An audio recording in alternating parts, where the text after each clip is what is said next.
Hi to the Skin Games and Skin Games judges. I am Brenda Hogsett. Welcome to week 4 of my open category hair restoration for the Skin Games. Let's see what we did for this week's treatment. I started our treatment using high frequency with neon orange gas. This modality emits a specific wavelength of light that enhances scalp stimulation, leading to increased blood flow, improved scalp health, and the potential for thicker hair. Also prepping the scalp with alcohol pads.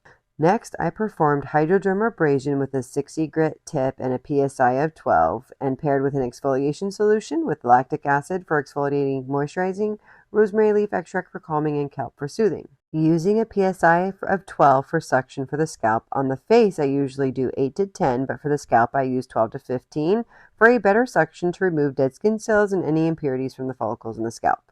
I used alcohol pads to prep the scalp for the treatment. Next, I nano infused the Procell Therapies Home Hair Care Serum into the scalp using the Skin One Pro device. This device enhances product absorption and provides mild scalp stimulation without breaking the skin's barrier, utilizing vibration and tiny silicone tips to push the serum deeper into the skin.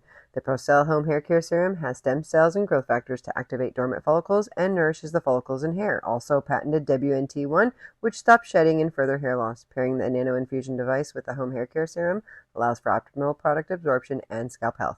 Last, I set my client under the Lumara 1800R red light panel for 5 minutes and then laid on for 5 minutes. This red light utilizes 660 nanometer wavelength and delivering 6,000 joules of energy.